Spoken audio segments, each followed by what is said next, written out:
আমি দেখছি এরা বলে মন্দির পাহারা দিব। সামনে দুর্গাপূজার সময় টুপিওয়ালা কিছু হুজুর আছে, এরা বলছে যে আমরা মন্দির পাহারা দেব। তো মন্দির পাহারা দিয়া আল্লাহর ওলিদের মাজারে গিয়ে আগুন দেয়। চিন্তা করছেন নি যে মার কাছে মাসির দরদ আর কি? আমাদের গ্রামের ভাষায় যেটা বলে, মার চেয়ে মাসির দরদটা একটু বেশি হয়ে গেছে। যাদের কারণে এই দেশে ইসলাম আসলো, যদি বাবা শাহজালাল মুজাররদ ইয়ামুন রাহমাতুল্লাহ আলাইহি, বাবা শাহপরান রহমাতুল্লাহ আলাইহি এই বাংলার জমিনে যদি 360 আউলিয়ার বিশাল বাহিনী নিয়ে না আসতেন গো, আজকে কি আমরা শিলাই যুক্ত কাপড় পাইতাম? এখনো রাজা গৌর গোবিন্দের অত্যাচারে আমরা দুটি কাপড় পরতে হইতো। কথা কোন ঠিক না বেঠে? যেই মন্দির পাহারা দেওয়ার জন্য আমার ভাইয়েরা নিরাপত্তা দিতে চায়, ওই মন্দিরওয়ালারা একদিন এই দেশের মধ্যে বাংলাদেশের সর্বপ্রথম শহীদকে জানেননি? সিলেটের সর্বপ্রথম মুসলমান সৈয়দ বুরহানুদ্দিন রহমাতুল্লাহ আলাইহি। বিসমিল্লাহির রহমানির রহিম। মিজান এসডি মিডিয়া, সত্যের পথে আলে সুন্নাত ওয়াল জামাত। আমার মুরব্বি বাবাজিরা, আমি আপনি হয়তো এখন কেউ জান্নাতের বাগানে বসে আছি, কেউ রাস্তাঘাটে ঘোরাফেরা করতেছি। মৃত্যুর ফেরেশতা মালাকুল মউত আজরাইল যেই কোনো মুহূর্তে যেই কোনো জায়গায় আসতে পারে কি পারে না? তাইলে বাজান আমার চিন্তা করে দেখেন, মৃত্যু যখন হয়ে যাবে, আমাকে আপনাকে যখন অন্ধকার কবরে শোয়া দেওয়া হবে, দুনিয়ার কোনো বন্ধু বান্ধব আমার আপনার কবরে যাবে না, দুনিয়ার কোনো স্বজন আমার আপনার কবরে যাবে না। ওই কবরে যিনি আমার আপনার আপন হবেন, তিনি হচ্ছেন রাহমাতাল লিল আলামিন নবী মুহাম্মদুর রাসূলুল্লাহ সাল্লাল্লাহু আলাইহি ওয়াসাল্লাম। আওয়াজ করে বলুন ঠিক না বেঠে? তাইলে যেই নবী আমার আপনার কবরের সাথী, হাসরের সাথী, মিজানের সাথী, ফুলসিরাতের সাথী, ও যুবক, ও মুরব্বি বাবাজিরা গো, ওই নবীর মহব্বতে দুরূদ শরীফের আওয়াজ আসতে হবে নাকি জোরে হবে? তাইলে আকাশ বাতাস মুখরিত করে একটু ভালোবাসা দিয়া প্রাণ খুলে আমার নবীর দুরূদ শরীফ পড়ুন। কারণ আজকে এমন একটা রাত, এই পবিত্র রাতটা হলো জুমার রাত। কথা বলেন ঠিক কিনা? এই জুমার রাতের ফজিলত যারা বেশি বেশি দুরূদ শরীফ পড়বে, ওই দুরূদ শরীফের আমলের মাধ্যমে আমার দয়াল নবীর দিদার নসিব হয়ে যেতে পারে। এই জন্য চক্ষু বন্ধ করে ওই মদিনার কামলিওয়ালা নবীর দিকে রুজু হয়ে যান। নবীজির দিদারের আশায় একটু জবানটা ছেড়ে দিয়া দুরূদ শরীফ পড়ুন। আল্লাহুম্মা সাল্লি সাইয়্যিদিনা মাওলানা মুহাম্মদ ওয়া আলা আলি সাইয়্যিদিনা মাওলানা। আসুন জীবনের গুনাহ মাফ করার জন্য সবাই আপন আপন কলবের দিকে মুতাওয়াজ্জি হইয়া একটু মহব্বতের আওয়াজে প্রাণ খুলে দিল খুলে আমার আল্লাহ তাআলার জিকিরে মশগুল হয়ে যায়। জিকির করলে লাভ হয় নাকি লস হয়? যদি লাভ মনে করেন কালটাকে জিন্দা করার জন্য সবাই একটু জবানটা ছেড়ে দিয়ে আমার সাথে জিকির করুন। ইল্লাল্লাহু ইল্লাল্লাহ ইল্লাল্লাহু ইল্লাল্লাহ ইল্লাল্লাহু ইল্লাল্লাহ ইল্লাল্লাহু ইল্লাল্লাহ ইল্লাল্লাহু ইল্লাল্লাহ ইল্লাল্লাহু ইল্লাল্লাহ লা ইলাহা ইল্লাল্লাহ লা ইলাহা ইল্লাল্লাহ। পড়িয়ে লা ইলাহা ইল্লাল্লাহ লা ইলাহা হাসবি রব্বি জাল্লাল্লাহ মা ফি কলবি গায়রুল্লাহ। হাসবি রব্বি জাল্লাল্লাহ মা ফি قلبي غير الله نور محمد صلى الله لا إله إلا الله إلا الله إلا الله إلا الله إلا الله إلا الله إلا الله إلا الله إلا الله لا إله إلا الله لا إله إلا الله पढ़िए لا إله إلا الله لا إله إلا الله कौन मकामी है अल्लाह दोनों जहां में है अल्लाह कौन मकामी है अल्लाह दोनों जहां में है अल्लाह जिस्मों में जामे है अल्लाह ला इलाहा इल्लल्लाह इल्लल्लाह इल्लल्लाह इल्लल्लाह इल्लल्लाह इल्लल्लाह इल्लल्लाह इल्लल्लाह इल्लल्लाह ला इलाहा इल्लल्लाह ला इलाहा अर्जुन ला इलाहा इल्लल्लाह ला इलाहा ला पढ़िए ला इलाहा इल्लल्लाह ला इलाहा ला इलाहा इल्लल्लाह मुहम्मदुर रसूलुल्लाह सल्लल्लाहु अलैहि वसल्लम একটা জবানও বন্ধ রাখবেন না জবান খুলে উচ্চ স্বরে বলুন আল্লাহু আকবার এবার প্রাঞ্জল ভাষায় বলুন ইয়া রাসূলুল্লাহ বিসমিল্লাহির রহমানির রহিম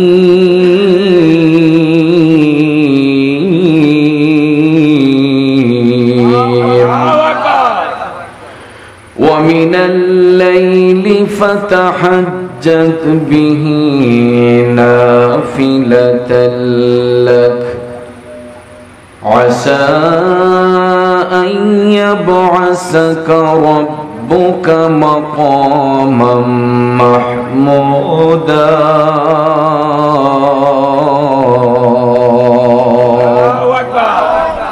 صدق الله العظيم وصدق رسوله النبي الحبيب الكريم ونحن على ذلك من الشاهدين والشاكرين والحمد لله رب العالمين ربي صل وسلم وبارك عليهم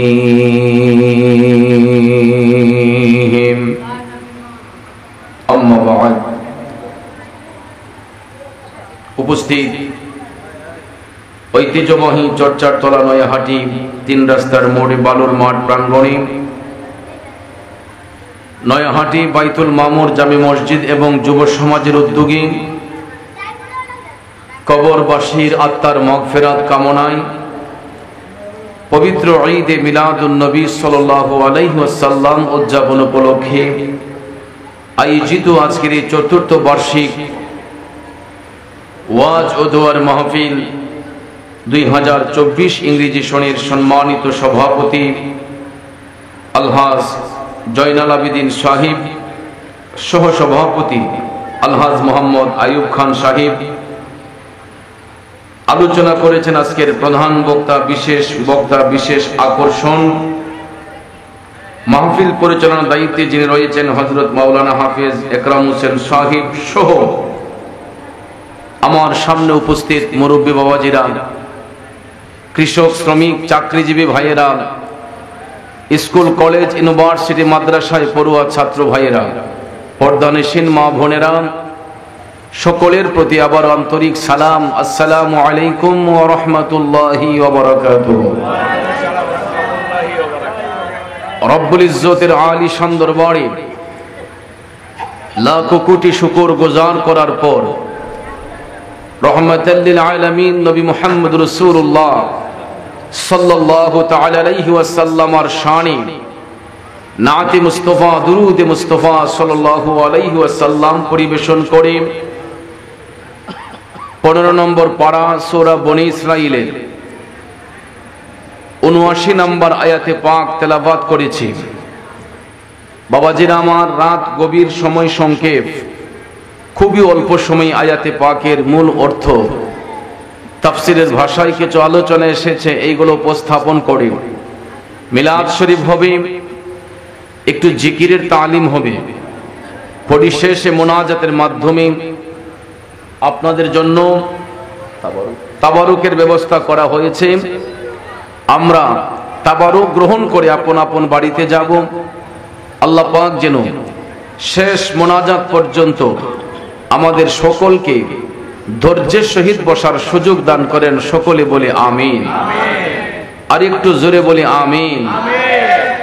প্রিয় ভাইয়েরা আমার, এই পৃথিবীর জমিনে মহান আল্লাহ রাব্বুল আলামিন আপন পরিচয় বর্ণনা করে দেওয়ার জন্য যুগে যুগে বহু নবী রাসূল আল্লাহ তাআলা পাঠিয়েছেন। তবে আমরা এমন একজন নবীর উম্মত যিনি নির্দিষ্ট কোন কওমের নবী না, নির্দিষ্ট কোন গোত্রের নবী না। আমরা এমন একজন নবীর উম্মত যিনি সমস্ত নবীদেরও নবী। তিনি আল্লাহর হাবিব, রহমাতাল লিল আলামিন। ওই নবীর ইজ্জত, ওই নবীর প্রশংসা বর্ণনা করেছেন কে? আল্লাহ। আর একটু জোরে বলেন কে? আল্লাহ। দুনিয়ার কোন মানুষ যদি নবীর প্রশংসা না করে, আমার নবীর কিছু যায় আসে না, ঠিক কিনা বলুন? কারণ আল্লাহ তাআলা বলেছেন ওয়ারাফা'না লাকা যিকরাক, ও হাবিব, আপনার ইজ্জত, আপনার প্রশংসা আমি আল্লাহ বুলন্দ করেছি। দুনিয়ার মানুষ ইজ্জত দিলেই কি না দিলেই কি, নবীর ইজ্জত প্রশংসা বাড়িয়েছেন কে? আল্লাহ। আর একটু জোরে বলেন কে? আল্লাহ। এই জন্য আমার ভাইয়েরা, চট্টগ্রামের একজন শায়ের লিখেছিলেন, রসুল আমরা তোমায় না চিনিলে তোমার কি আসে যায়, মোরা তোমায় না চিনিলে তোমার কি আসে যায়, দোনো জাহান নবীজির নূরি কদমে ঝোকায়, দোনো জাহান নবীজির নূরি কদমে ঝোকায়। কথা বলেন ঠিক কিনা? আমার বাবাজিরা, বন্ধুরা, আল্লাহ রাব্বুল আলামিন আহকামুল হাকিমিন আপন হাবিবের ইজ্জত দিতে যাইয়া সূরা বনী ইসরাঈলের ৭৯ নম্বর আয়াতে কারিমায় চমৎকার ভাষায় লিখেছেন, বিসমিল্লাহির রহমানির রহিম,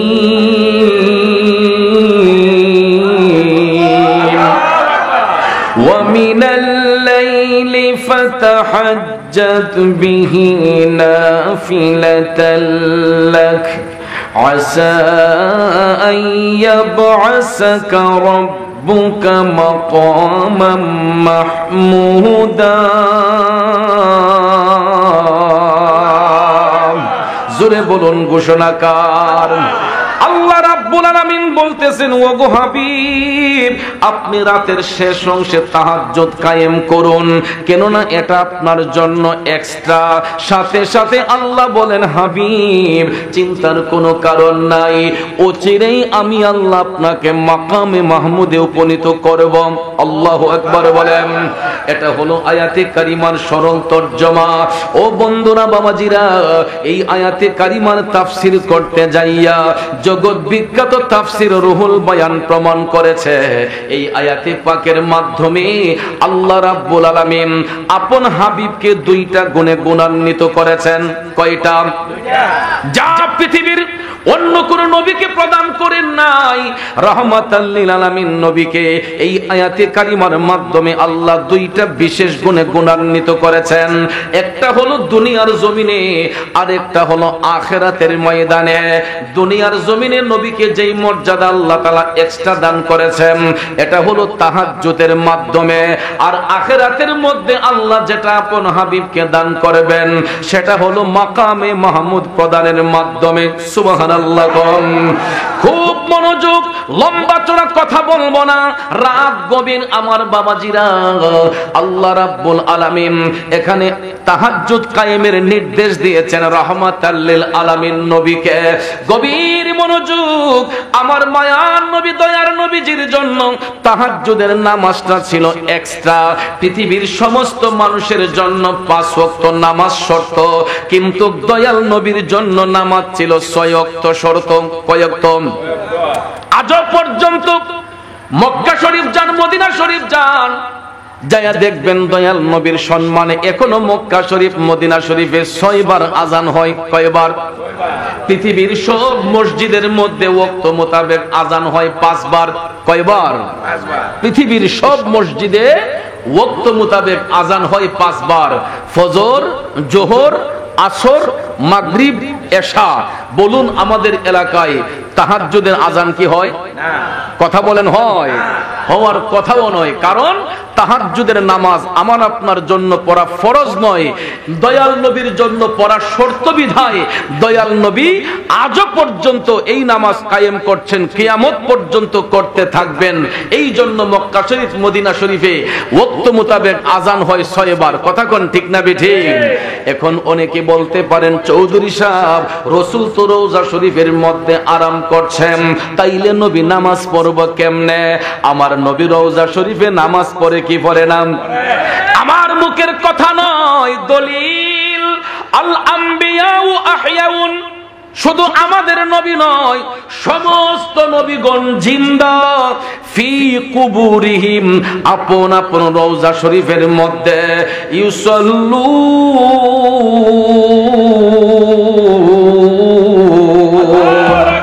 তারা নির্দিষ্ট টাইমে সালাত আদায় করেন। সুবহানাল্লাহ। তারা নির্দিষ্ট টাইমে সালাত আদায় করেন। ইউসাল্লুন, এটা মুজারের সেগা। আল্লাহু আকবার কম। শুধু আমাদের নবী নয়, আল আম্বিয়াউ আহয়াউন, সমস্ত নবীগণ জিন্দা ফি কুবুরিহিম, আপন আপন রওজা শরীফের মধ্যে ইউসাল্লুন, তারা নির্দিষ্ট টাইমে সালাত আদায় করেন। শুধু তাই নয়, তারা আল্লাহর পক্ষ থেকে রিজিক প্রাপ্ত। কথা বলেন ঠিক কিনা?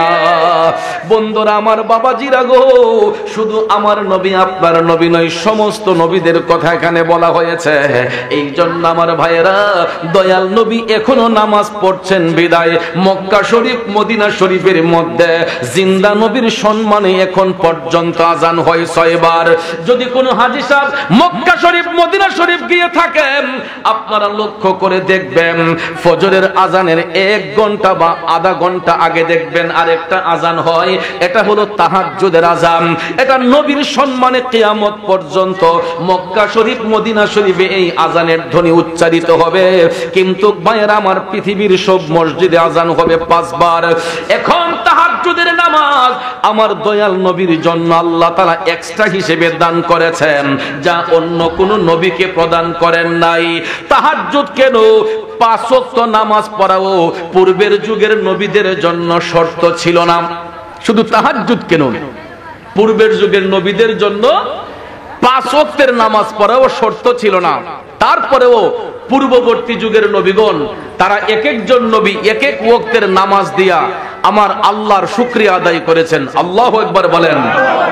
আসুন আমরা আজকে জেনে নেব কোন নবী কোন ওয়াক্তের নামাজ দিয়ে আল্লাহর কাছে প্রার্থনা করেছিলেন। এ আমার চর্চার তলার বাবাজিরা, ও মুরব্বি বামাজিনা গো, ফজরের নামাজ পড়া আমার আল্লাহর দরবারে শুকরিয়া আদায় করেছিলেন। উনি আমার আপনার সকলের বাবা, যিনি গোটা মানব জাতির আদি পিতা, যিনার নাম হচ্ছে হযরতে বাবা আদম সফিউল্লাহ। তিনি ভোর হওয়ার শুকরিয়া স্বরূপ তিনি ফজরের নামাজ পড়ে আল্লাহর শুকরিয়া আদায় করেছিলেন। কারণ বাবা আদম যখন জান্নাতের মধ্যে ছিলেন, তিনি জান্নাতের মধ্যে কোনোদিন রাত্র দেখেন নাই, জান্নাতের মধ্যে কোনোদিন রাত্র দেখেন নাই। দুনিয়াতে আসার পরে রাত শেষ হইয়া যখন ভোর হলো ফজরের আজানের মাধ্যমে, তখন তিনি এই ফজরের নামাজ আদায় করে সকাল বেলা দেখা, শিশির বেদা সকাল দেখা তিনি শুকরিয়া তান আল্লাহর দরবারে প্রার্থনা করেছিলেন। চিল্লায়া কন্যা সুবহানাল্লাহ। আসুন সামনে যাই, যোহরের নামাজ পড়ে আমার আল্লাহর দরবারে প্রার্থনা করেছিলেন। উনি গোটা মানবজাত, গোটা মুসলিম মিল্লাতের আদি পিতা হযরতে বাবা ইব্রাহিম আলাইহিস সালাম। জুড়ে কন্যা সুবহানাল্লাহ। বন্ধুরা আমার, ইব্রাহিম আলাইহিস সালাম তিনি যোহরের নামাজ পড়ে আল্লাহ রাব্বুল আলামিনের দরবারে অ্যাপ্লিকেশন করেছিলেন।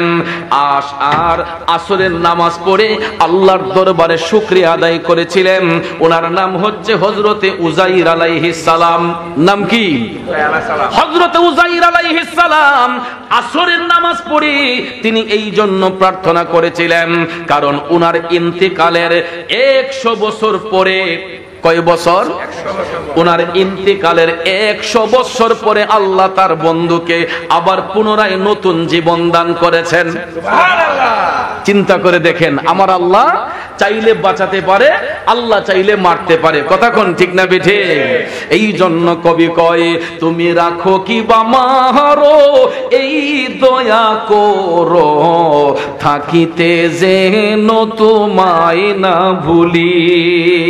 খারাপ লাগতেছে, ও তুমি রাখো কি বা মারো এই দয়া করো, থাকিতে যেন তোমায় না ভুলি। বন্ধু উযাইর আলাইহিস সালাম ইন্তেকাল করেছেন 100 বছর পরে। আমার আল্লাহ আবার যখন পুনরায় নতুন জীবন দান করলেন, আমার আল্লাহ পারে কি পারে না? সূরা আল ইমরান খুলে দেখেন, আল্লাহ কয় ইখরিজুল হাইয়্যিতা মিনাল মাইয়্যিত। আমি আল্লাহ চাইলে মরারে জিন্দা করতে পারি, জিন্দারে মরা বানাইতে পারি। ক্ষমতা একমাত্র কার? আল্লাহ। জোরে বলেন কার? উযাইর আলাইহিস সালামের ইন্তেকালের 100 বছর পরে আল্লাহ রাব্বুল আলামিন নতুন জীবন দান করেছেন। এই জন্য নতুন জীবন ফিরে পাইয়া তিনি আসরের নামাজ আদায় কইরা আমার আল্লাহর দরবারে প্রার্থনা করেছিলেন। এবার আসুন সামনে যাই, মাগরিবের নামাজ আদায় কইরা আল্লাহর কাছে তওবা কবুল হওয়ার শুকরিয়া আদায় করে নামাজ পড়ে দোয়া করেছিলেন হযরতে দাউদ আলাইহিস সালাম। এটা কেন জানেননি? জানার আগ্রহ আছে নি? আপনারা বলুন তো, মাগরিবের ওয়াক্ত ফরজ নামাজ কয় রাকাত? কয় রাকাত? 3 রাকাত। যোহর ওয়াক্ত কয় রাকাত? 4 রাকাত। এশার ওয়াক্ত কয় রাকাত? এ বন্ধুরা আমার, যোহরের ওয়াক্ত 4 রাকাত নামাজ ফরজ, আসর ওয়াক্ত 4 রাকাত ফরজ, এশার ওয়াক্তে 4 রাকাত ফরজ। মাগরিবের টাইমে 4 রাকাত ফরজ হইলে কি কোনো অসুবিধা ছিল? না। তাইলে যোহরে 4 রাকাত, আসরে 4 রাকাত, এশাতে 4 রাকাত, মাগরিবের টাইমে 3 রাকাত নামাজ আল্লাহ ফরজ করলেন কেন? ঠিক না বেঠি? কোনদিন কি গবেষণা করছেন? গবেষণা করব কিভাবে? আমরা তো নামাজই পড়তে চাই না। রাগ করেছেন? আমরা তো নামাজই পড়তে চাই না, নামাজ নিয়ে গবেষণা করব কোন সময়? আমরা সারাক্ষণ ফেসবুক, ইউটিউব এগুলা নিয়ে ব্যস্ত। দেশে কোন জায়গায় কি হচ্ছে, কে কাকে মারছে, কে কাকে ধরছে, আমরা শুধু এইগুলা নিয়ে ব্যস্ত। আমি চ্যালেঞ্জ করে বলতে পারবো, আজকে এখানে যারা আমরা বসেছি অনেক ভাইয়ের এশারের নামাজ কাজা হয়েছে। রাগ করেছেন আব্বা? আমরা অনেক ভাই আজকে মাগরিবের নামাজ কাজা করেছি। আমরা অনেক ভাই আজকে যোহরের আসরের নামাজ কাজা করেছি। আমরা অনেক ভাই আজকে জোহরের নামাজ কাজা করেছি, আর ফজরের কথা আর বলতেই হয় না। কথা কোন ঠিক না বেঠিক? রাগ করছেন? ওরে কেমন করে ঘুমাও তুমি, কেমন করে ঘুমাও তুমি, ফজর করে কাজা, এমন তো হতে পারে জোহরে জানাজা। ঠিক কিনা বলেন? ও ভাই কেমন করে ঘুমাও তুমি, ফজর করে কাজা, এমন তো হতে পারে জোহরে জানাজা। যুবক বন্ধুরা, মুয়াজ্জিন সাহেব মসজিদের মাইকে ডাক দেয়া কয় হাইয়া আলাস সালাহ। গলাটা একটু চিকন হয়, মুয়াজ্জিনের গলা মোটা হলে নামাজে তো যাবেই না, বরং দেহ না ফাড়া ফাড়া চিল্লাইতেছে। নাউজুবিল্লাহ করুন। এমন আজান নিয়ে মস্কারা করা হয় কি হয় না? কথা বলেন। ওই মুয়াজ্জিন সাহেব মোটা গলায় বলুক, চিকন গলায় বলুক, উনি কারো বাপ দাদার নাম ধরে বকা দেয় না, উনি কারো সম্পদ কেড়ে আনার কথা বলে না, উনি কারো ঘরে আগুন দিচ্ছে না। মুয়াজ্জিন সাহেব মোটা গলায় বলুক, চিকন সুরে বলুক, যেই কোন সুরে বলুক, মুয়াজ্জিন সাহেব বলতেছে হাইয়া আলাস সালাহ, ও মুসলমান নামাজের দিকে আসো, নামাজের দিকে আসো। ঠিক না বেঠে? কিন্তু আমরা এমন ধরনের মুসলমান, মুয়াজ্জিন সাহেব বলে হাইয়া আলাস সালাহ, মুসল্লি কয় তাড়াতাড়ি মসজিদের দ্বার থেকে ফালা। ঠিক কিনা বলুন? মুয়াজ্জিন সাহেব বলে আসো মসজিদের দিকে, হাইয়া আলাস সালাহ, মুসল্লি কয় তাড়াতাড়ি মসজিদের দ্বার থেকে পালা। আসলে কি ভদ্রলোক পলাইবার কথা বলে না মসজিদে যাওয়ার কথা বলে? কথা বলে না। আমার খুব মাইন্ডে লাগে, আজান হয়, মুসলমানের সন্তানগুলা চায়ের দোকানে বসে আড্ডা মারে, আজান হচ্ছে, মুসলমানের সন্তানগুলা রাস্তার মোড়ে বসে কাঠ খেলতেছে। আমি দেখেছি বিধর্মী ভাইয়েরা আমাদের ধর্মকে অনেক সম্মান দেয়। এই সম্প্রীতির দেশে আমার বাংলাদেশে আমি দেখেছি অনেক বিধর্মীরা মুসলিম ধর্মকে অনেক সম্মান করে। এটার এক্সাম্পল শুনুন। আমি গত 2 সপ্তাহ আগে ব্রাহ্মণবাড়িয়া সদরে তো মিলাদুন নবী সাল্লাল্লাহু আলাইহি সাল্লাম, এটা যদিও তারা বিদআত বলে, এটা তো বিদআতে হাসানা। নবীজির আগমনে আশিকরা খুশি, কথা কোন ঠিক না বেঠে? এটা ভালো জিনিস। নবীর আগমনে খুশি না হলে কার আগমনে খুশি হবে? আল্লাহ নিয়ামত পাঠিয়েছেন, উত্তম নিয়ামত আল্লাহ পাক পৃথিবীতে পাঠিয়েছেন, আর সেই সর্বোত্তম নিয়ামত হলেন রাহমাতাল লিল আলামিন, রাহমাতাল লিল আলামিন। ওই নবীর আগমনে আমরা খুশি নাকি বেজার? এই জন্য আমি অদম গুনাহগার লিখেছিলাম, শ্রেষ্ঠ নিয়ামতের মাঝে শ্রেষ্ঠ নবী মুহাম্মদ, কুল কায়নাতের মাঝে মোদের নবী রহমত, কুল কায়নাতের মাঝে মোদের নবী রহমত। কথা বলেন ঠিক কিনা? পবিত্র কোরআনের মাঝে বলে দিলেন আল্লাহ পাকে রহমাতাল লিল আলামিন, নূর নবীজির ইজাজত, রহমাতাল লিল আলামিন, নূর নবীজির ইজাজত, কুল কায়নাতের মাঝে মোদের নবী রহমত। ইয়া রাসূলুল্লাহ ইয়া হাবিবাল্লাহ, বলুন ইয়া রাসূলুল্লাহ ইয়া হাবিবাল্লাহ, ইয়া রাসূলুল্লাহ ইয়া হাবিবাল্লাহ। রবিউল আউয়ালের মাসে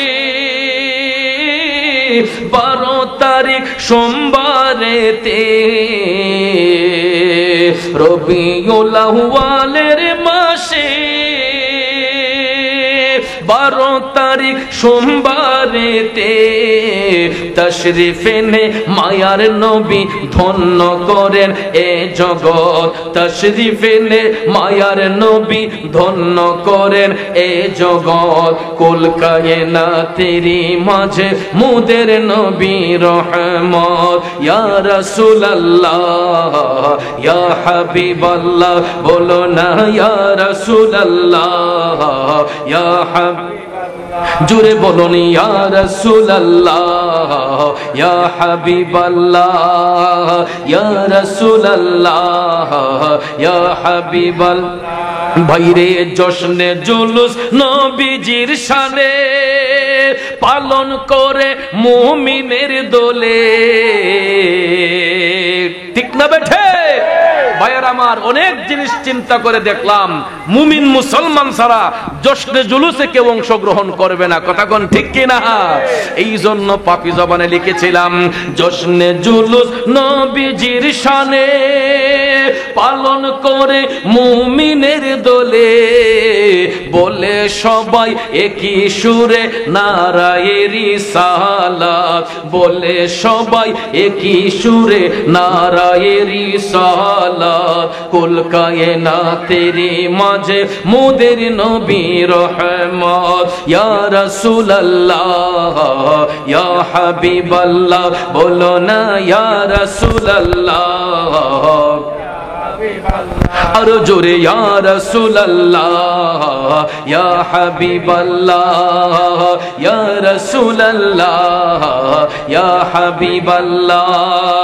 একটা জবান বন্ধ রাখবেন না গো, চিৎকার মেরে বলুন ইয়া রাসূলুল্লাহ। আমার ভাইয়েরা, বন্ধুরা, বাবাজিরা, বলতেছিলাম কি দয়াল নবীর আগমন যদি না হইতো আমরা আজকে এই দুনিয়ার সম্মান পাইতাম না। নবীর আগমন না হলে আমরা নামাজ পাইতাম না, রোজা পাইতাম না, হজ পাইতাম না, যাকাত পাইতাম না, এই সুন্দর পরিবেশ পাইতাম না, আসমান জমিন চন্দ্র সূর্য কিছুই হইতো না গো।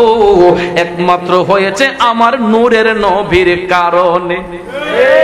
বাবাজিরা আমার, আসুন ওই নবীর ইজ্জত সম্পর্কে জেনে নেই। আল্লাহ রাব্বুল আলামিন কেমন ইজ্জত দয়াল নবীকে দান করেছেন। আমি নামাজের আলোচনায় ছিলাম, বলেছিলাম মাগরিবের নামাজ কেন 3 রাকাত আল্লাহ ফরজ করলেন, মনে আসেনি? কই থেকে কই চলে গেছিলাম ভাইয়ার আমার, সারা পৃথিবী গাড়ি দৌড়ায়া আবার মূল স্টেশনে চলে আসছি। মনে আছে আপনাদের? কেন মাগরিবের নামাজ আল্লাহ 3 রাকাত ফরজ করলেন? আব্বারে, এই আয়াতে কারিমার তাফসীর পড়লে দেখা যায় দাউদ আলাইহিস সালাম মাগরিবের টাইমে তিনি 4 রাকাত নামাজের নিয়ত করেই দাঁড়াইয়াছিলেন। কয় রাকাত? মাগরিবের টাইমে দাউদ নবী 4 রাকাত নামাজের নিয়ত করেই তিনি দাঁড়িয়েছিলেন। কিন্তু ভাইয়ার আমার, এখানে আরেকটা কথা আছে। আপনারা বলুন তো, নামাজের মধ্যে দাঁড়াইলে দিদার হয় কার সাথে? আল্লাহর সাথে। আরো জোরে কোন কার সাথে? তাইলে বলুন তো বুকে হাত দিয়া, আজ এতদিন ধরে যে নামাজ পড়তাছেন আদৌ পর্যন্ত কি দিদারটা আমার মওলার সঙ্গে করতে পারছেন? না।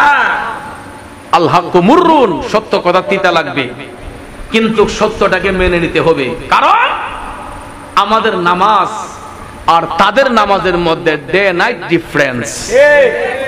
কারণ আমরা নামাজ পড়লে পকেটের মোবাইল সামলাই, আমরা নামাজে দাঁড়াইলে আমাদের সামনে মুসল্লি কয় রাকাত নামাজ পড়ে এই হিসাবও রাখি। আমরা নামাজে দাঁড়াইলে অনেক সময় দেখা যায় মশা মারি। কথা কোন ঠিক না বেঠিক? আমরা নামাজ পড়া সুদের ব্যবসা করি, আমরা নামাজ পড়ে ঘুষের ব্যবসা করি। কথা বলেন? আমাদের নামাজ এটা শুধুই নামাজ, এটা লোক দেখানোই ইবাদত, এটা আল্লাহর সন্তুষ্টির জন্য নয়। 1000 লোকের মধ্যে আমার মনে হয় না যে 2-4 জন আছে কিনা আল্লাহ পাবার জন্য নামাজ পড়ে। সবাই স্বার্থের পিছে ঘুরে। লোকে মন্দ বলবে, পাড়া প্রতিবেশী মন্দ বলবে, ছেলের কাছে লজ্জা হবে, মেয়ের কাছে লজ্জা হবে, এলাকার মানুষের কাছে লজ্জা হবে।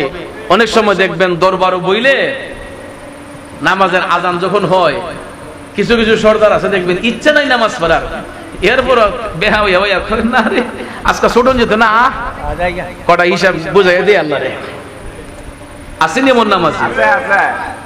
বাবাজিরা আমার, আসলে সে খুলুসিয়তের সহিত নামাজ পড়ে না, আল্লাহর সন্তুষ্টির জন্য নামাজ পড়তে আসে নাই। ওই ভদ্রলোক এসেছে মানুষকে দেখাইবার জন্য নামাজ পড়তে। কথা কোন ঠিক কিনা?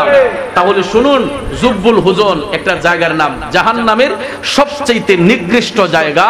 এটা তিরমিজি শরীফের হাদিস, সহিহ তিরমিজিতে এসেছে। আল্লাহর হাবিব সাল্লাল্লাহু আলাইহি ওয়াসাল্লাম বলেছেন যে লোক দেখানো ইবাদতকারী, ওই ব্যক্তি আলেম হোক বা সাধারণ মানুষ হোক, লোক দেখানো ইবাদতকারীকে আল্লাহ তাআলা জাহান্নামের সবচাইতে নিকৃষ্ট জায়গার মধ্যে স্থান করে দেয়। নাউজুবিল্লাহ কোন। আর ওই জায়গাটার নাম হচ্ছে জুব্বুল হুজন।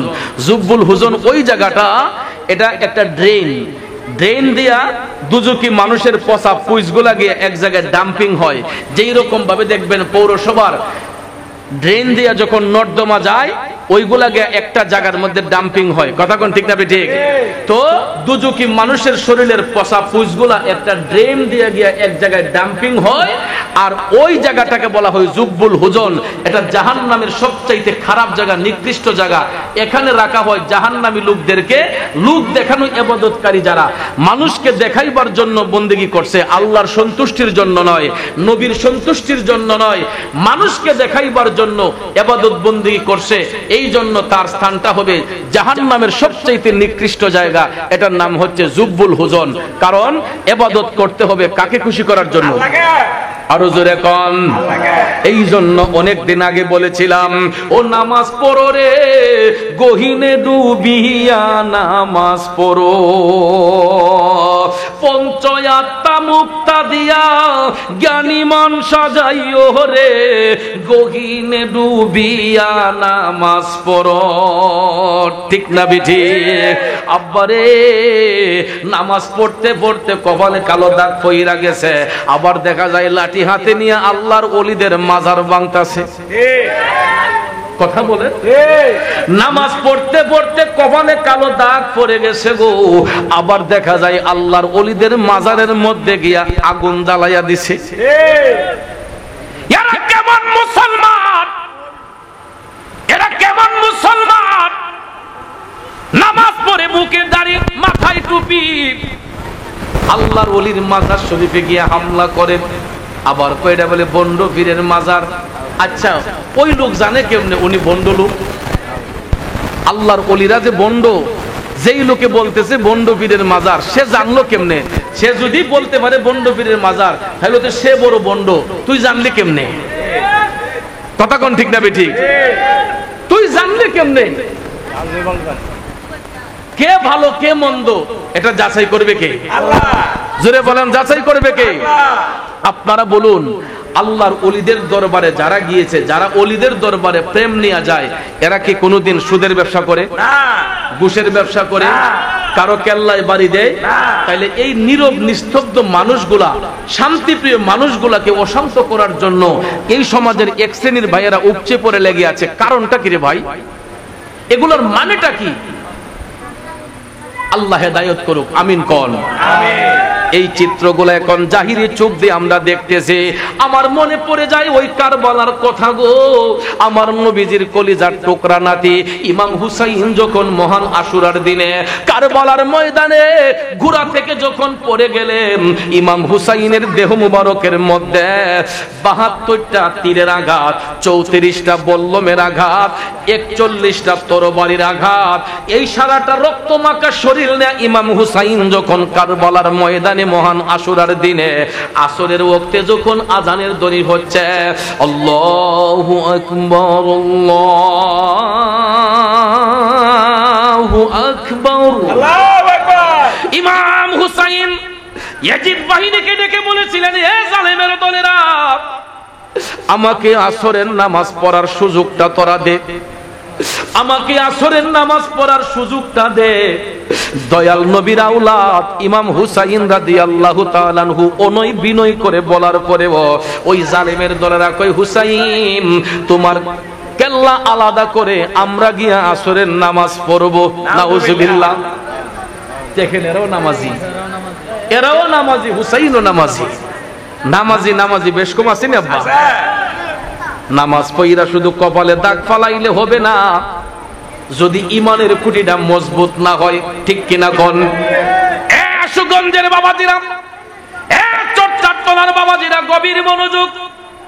ইমাম হুসাইনকে ওই জালেমের দলে আসরের নামাজ পড়ার সুযোগ দেয় নাই। এদের হাতে ইসলাম কেমনে নিরাপদ হবে? এদের কাছে ওলি আল্লাহর মাজার কেমনে নিরাপদ হবে? আমার আব্বা জানে বলতো যে কিছু কিছু সেমা ইমানদার আছে, এরা বেশি বেশি ঘুমটা দেয়। বেশি বেশি ঘুমটা দিতে গিয়া এরা পিছনের কাপড় সামনে না খালি ঘুরে, পিছনের কাপড় উল্টাইয়া খালি সামনে ঘুরে। এরা মানে মানুষের কাছে এরা লজ্জা বোধ করতেছে, পিছনের কাপড়ে না খালি সামনে ঘুরে। পিছ যে উদাম হইতেছে খবর নাই। কথা কোন ঠিক না বেঠিক? এখন কিছু কিছু ভাইয়ের আমি দেখছি, এরা বলে মন্দির পাহারা দিব। সামনে দুর্গাপূজার সময় টুপিওয়ালা কিছু হুজুর আছে, এরা বলছে যে আমরা মন্দির পাহারা দেব। তো মন্দির পাহারা দিয়া আল্লাহর ওলিদের মাজারে গিয়ে আগুন দেয়। চিন্তা করছেন নি যে মার কাছে মাসির দরদ আর কি? আমাদের গ্রামের ভাষায় যেটা বলে, মার চেয়ে মাসির দরদটা একটু বেশি হয়ে গেছে। যাদের উসিলায়, যাদের কারণে এই দেশে ইসলাম আসলো, যদি বাবা শাহজালাল মুজাররদ ইয়াহমুনি রাহমাতুল্লাহ আলাইহি, বাবা শাহপরান রহমাতুল্লাহ আলাইহি এই বাংলার জমিনে যদি 360 আউলিয়ার বিশাল বাহিনী নিয়ে না আসতেন গো, আজকে কি আমরা শিলাই যুক্ত কাপড় পাইতাম?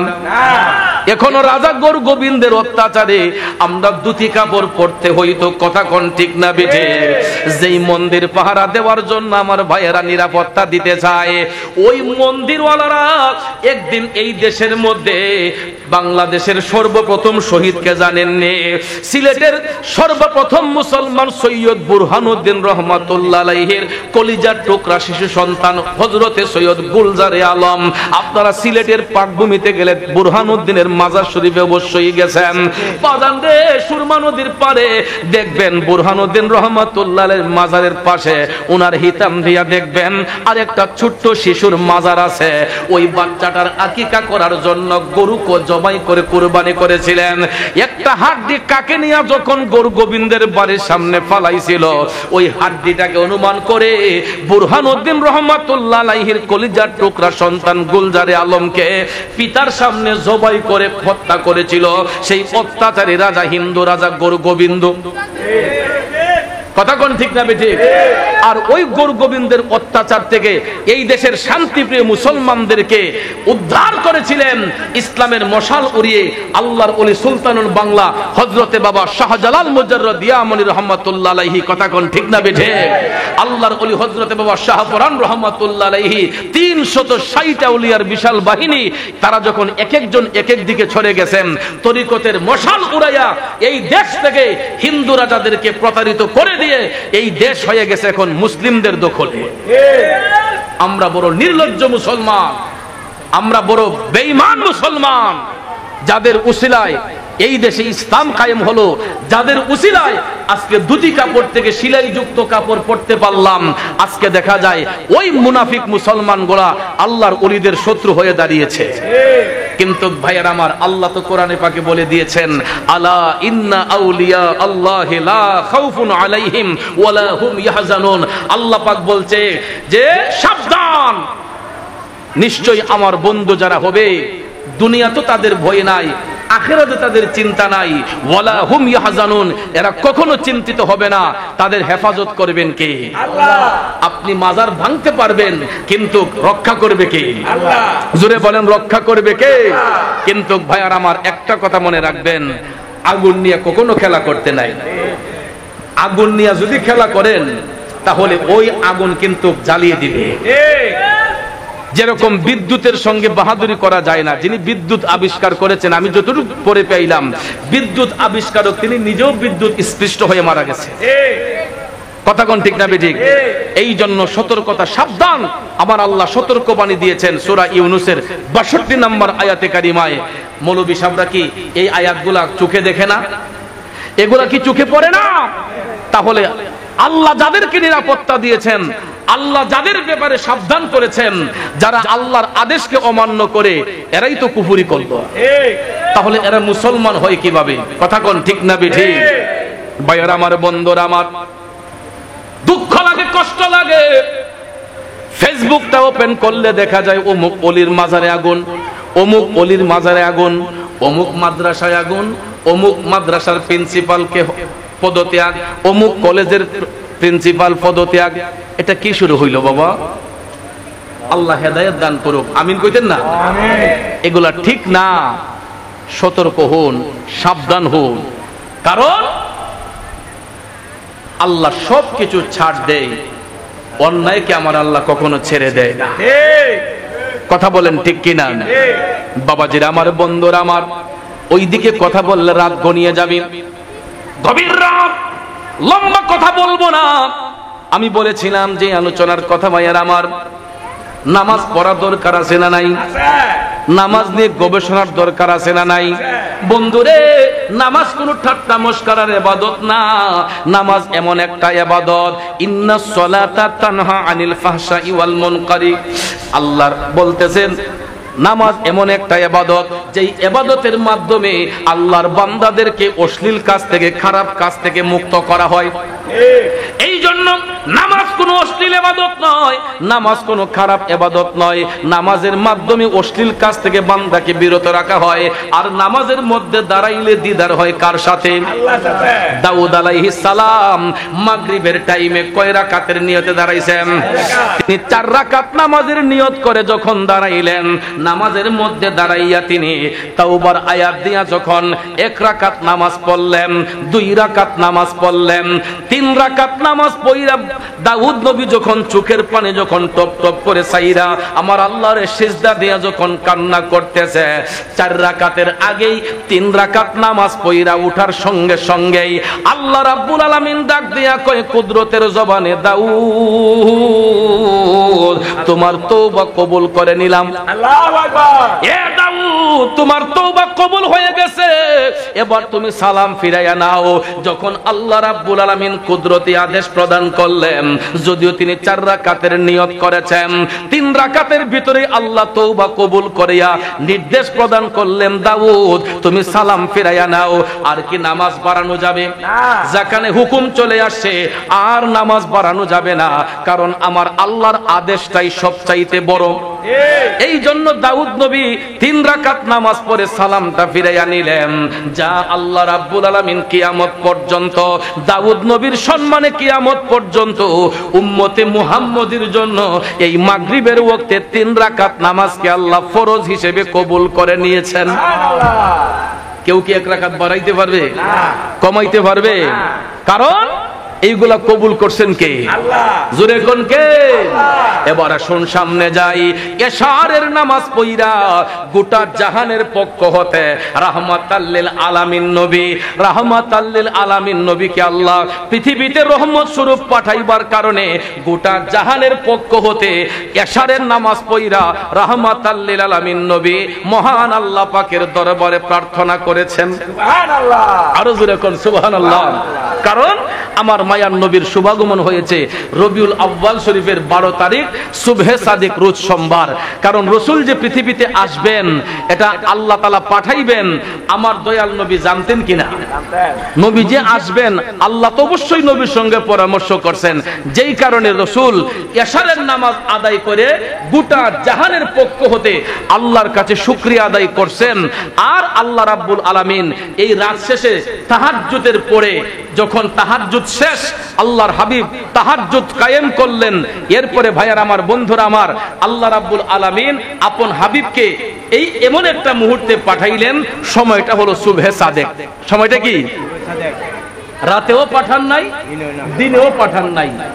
এখন প্রশ্ন হলো, দিনে পাঠাইলে কি আল্লাহর কোনো অসুবিধা হইতো? রাতে পাঠাইলে কোনো অসুবিধা হইতো?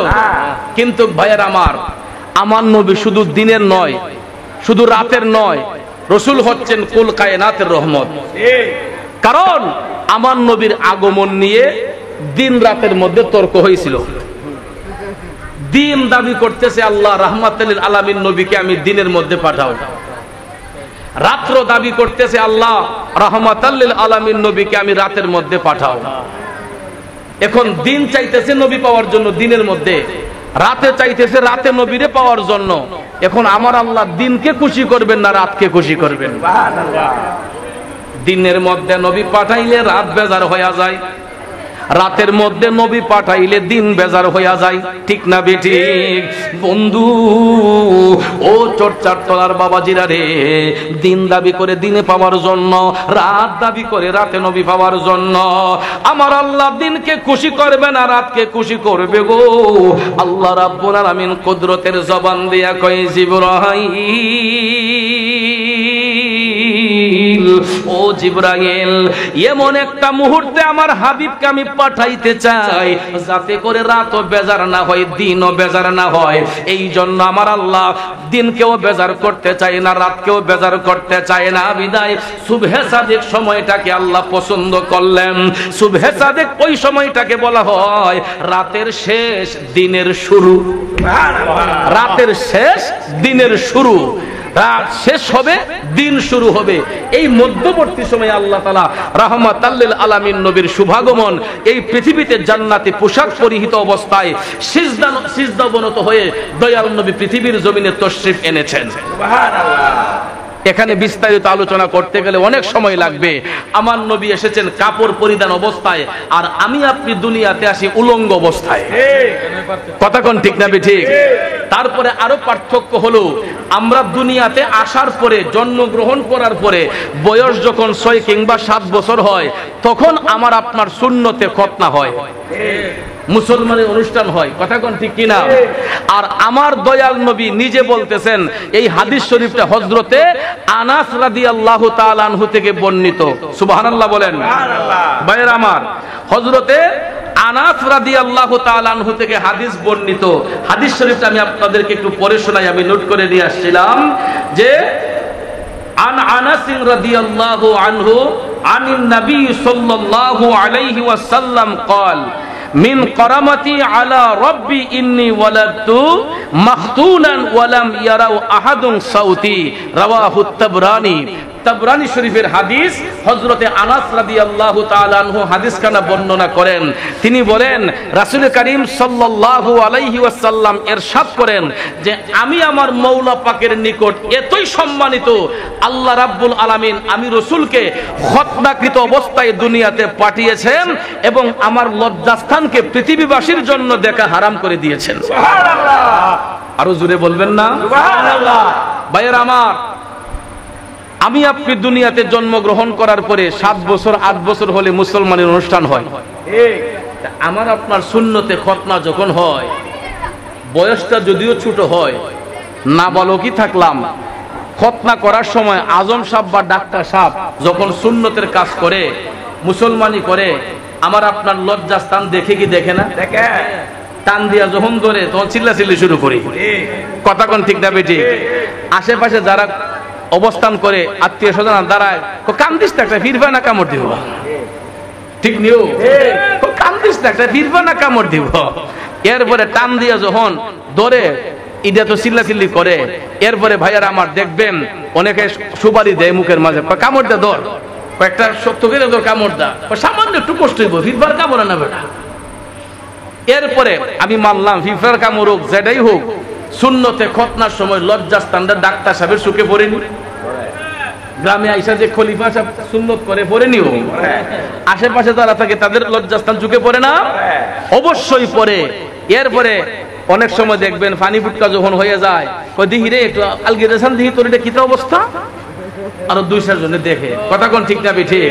ভাইয়ার আমার, কারণ আমরা জন্মের পরে 6 বছর 7 বছরে গিয়ে আমাদের সুন্নতের খতনার অনুষ্ঠান হয়, কিন্তু রাসূল বলেন আমি আমার মওলা পাকের নিকট এতই সম্মানিত, আল্লাহ রাব্বুল আলামিন আমি রাসূলকে এই পৃথিবীতে খতনাকৃত অবস্থায় পাঠিয়েছেন এবং আমার লজ্জাস্থানকে দেখা পৃথিবীবাসীর জন্য আল্লাহ হারাম করে দিয়েছেন। সুবহানাল্লাহ। এই হাদিস শরীফের হাসিয়ার মধ্যে ব্যাখ্যা করতে গিয়া, এই হাদিস শরীফের হাসিয়াতে ব্যাখ্যা করতে গিয়ে বলা হয়েছে আমার নবীর 11 জন বিবি ছিলেন। কয়জন? যারা মুমিনদের মা, উম্মুল মুমিনিন 11 জন বিবি ছিলেন। এই 11 জন বিবির মধ্যে উম্মাহাতুল মুমিনিন, এই 11 জন বিবির মধ্যে কেউ কোনোদিন আল্লাহর হাবিব সাল্লাল্লাহু আলাইহি ওয়াসাল্লামের লজ্জা স্থান মুবারক দেখার সুযোগ হয় না। কোন মুফাসসির বলেছেন রাসূল নিজেও কোনোদিন আপন লজ্জা স্থান মুবারকের দিকে তাকান নাই। সুবহানাল্লাহ। কারণ তাকানোর প্রয়োজন নাই, কারণ আমার নবীর পেশাব মুবারক, আমার নবীর পায়খানা মুবারক, কথা কোন ঠিক না ঠিক? নবীজির আপাদ মস্তক মুবারক নূরুন আলা নূর মুবারক, কথা কোন ঠিক কি না? ভাইয়ারা আমার, ওই নূরের নবীর আগমনে যারা বেজার হয়, ওই নবীর আগমন পাইয়া যারা বেজার হয়, নিঃসন্দেহে বোঝা গেল এরা এজিদের শাস্তল ভাই, কথা কোন ঠিক না ঠিক? আমরা তাদের জন্য দোয়া করি, আল্লাহ যেন ওই সমস্ত ভাইদেরকে হেদায়েত নসিব করে যারা নবীর আগমনে বেজার, যারা নবীর আগমনকে জশ্ন জুলুস সহকারে মানতে চায় না, আল্লাহ যেন আমার ভাইদেরকে হেদায়েত নসিব করে, আমিন কোন। কারণ ভাইয়ার আমার দুঃখ লাগে, দুঃখের কথা কি বলবো, ওই দিন বৈরবে জশ্নের জুলুস কইরা সোমবারে আমি নবীনগর যাইতেছি। নবীনগর যাওয়ার পথে মাঝ রাস্তায় যখন গেলাম, গিয়া দেখি আমার গাড়ি আটকাই লিছে। সবার মাথার মাঝে টুপি, লম্বা লম্বা লাঠি, ইডি দেখলই আমার নায়ের গোড়া মুসরা মারে। 2014 সালের কথা মনে হয়, এই 22 মোজা আমাকে রক্তাক্ত করেছিল, গাড়ি ভাঙচুর করেছিল, পুরাটা জামা রক্তাক্ত ছিল।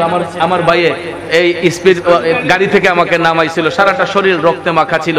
ভাইয়ের আমার অন্যায় কি ছিল আমি জানতামও না, আমাকে কেউ আঘাত করবে। 14 সালে আমি বীরগাঁও গাছতলায় মাহফিলে যাচ্ছি, নজর দৌলত দরবার শরীফে, আমি জানিও না, আমি রিল্যাক্স মোডে, আমার ড্রাইভার ছিল না, নিজে গাড়িটা নিয়ে যাইতেছি নাজিমউদ্দিন পীর সাহেব হুজুরের এখানে। 2014 সালে 9 ফেব্রুয়ারি আমার জীবনের একটি ঐতিহাসিক দিন। আমাকে অনেক রক্তাক্ত করা হয়েছিল, আমার একদম কোনো দোষ নাই, আমি নির্দোষ, আমি জানিও না ওই ভাইয়েরা আমার উপর আক্রমণ করবে। সবার মাথায় টুপি ছিল, সবার পরনে পাঞ্জাবি ছিল, কিন্তু সবার হাতে বাঁশের লাঠি ছিল। আমার হাতে কিছুই ছিল না, আমার সিনার মধ্যে আমার নবীর প্রেম ছিল, আমার সিনার মধ্যে আমার আউলিয়া কেরামের ভালোবাসা ছিল, আমার সিনার মধ্যে আমার মৌলা পাকের গোলামি ছিল। এছাড়া আমাদের আর কোনো পুঁজি নাই। আমাদের সবচেয়ে বড় পুঁজি হলো আমার দয়াল নবীর গোলামি, দয়াল নবীর নজর ছাড়া আমাদের আর কোনো পুঁজি নাই বাবাজি। এই জন্য আমি নিরিবিলি ভাবে রিল্যাক্স মোডে যাচ্ছি। যাইতে রাতের অন্ধকারে আমাকে নদীর পাড়ে আমার গাড়ি ভাঙচুর করে, আমাকে নদীর পাড়ে ফালাইয়া বাঁশ দিয়ে আমাকে আঘাত করে, চশমাটাতে বাড়ি দেওয়ার সঙ্গে সঙ্গে এই চোখটা একদম ভিতরে ঢুকে গেছিল, অনেক ফুলে গেছিল, আমার মাথায় আঘাত। এখন পর্যন্ত অনেকে কয় হুজুর আপনার তো আগের সুরে ওয়াজ করেন না, আগের তো কণ্ঠই নাই। আসলে এই আঘাতের পরে আমি শারীরিকভাবে অনেক দুর্বল হয়ে গেছিলাম, অনেক দুর্বল হয়ে গেছিলাম। একমাত্র মদিনাওয়ালার খাতিরে আল্লাহ পাক এখনো মাঠে ময়দানে রাখছে। সেই চিত্রটা গত সোমবারে আবার মনে হয়ে গেল। এই লম্বা লম্বা বাঁশের লাঠি নিয়ে আমাকে যাইতে দেয় না। অনেক কলা কৌশলে আমি তাদেরকে বুঝাইয়া বললাম আমার বাসায় তো এখানে, আমার বাসায় তো যেতে দিবা, তোমরা আমাকে চিনো না, আমি মুফতি মনিরুল ইসলাম চৌধুরী মুরাদ। এটা বলার পর ভাইয়েরা আমার এই গাড়ির পিছনে বসে রইলাম, যে তারপরও দেখি প্রত্যেকটা মুড়ে মুড়ে এরা বাঁশের লাঠি নিয়ে দাঁড়ানো, বাঁশের লাঠি নিয়ে দাঁড়ানো। যদি আমার মাথায় পাগড়ি থাকতো, আমাকে দেখলে অবশ্যই তারা আমার গাড়িতে হামলা করত। আল্লাহ যেন ওই ভাইদেরকে হেদায়েত দান করে। এগুলা কোনো মুসলমানের কাজ হইতে পারে না, ঠিক না বেঠিক? হ্যাঁ, এগুলা কোনো মুসলমানের কাজ হইতে পারে না। আল্লাহ যেন তাদেরকে হেদায়েত নসিব করে, সকলে আমিন কোন। এখন বলুন আমরা নবীর গোলামি চাই কি চাই না?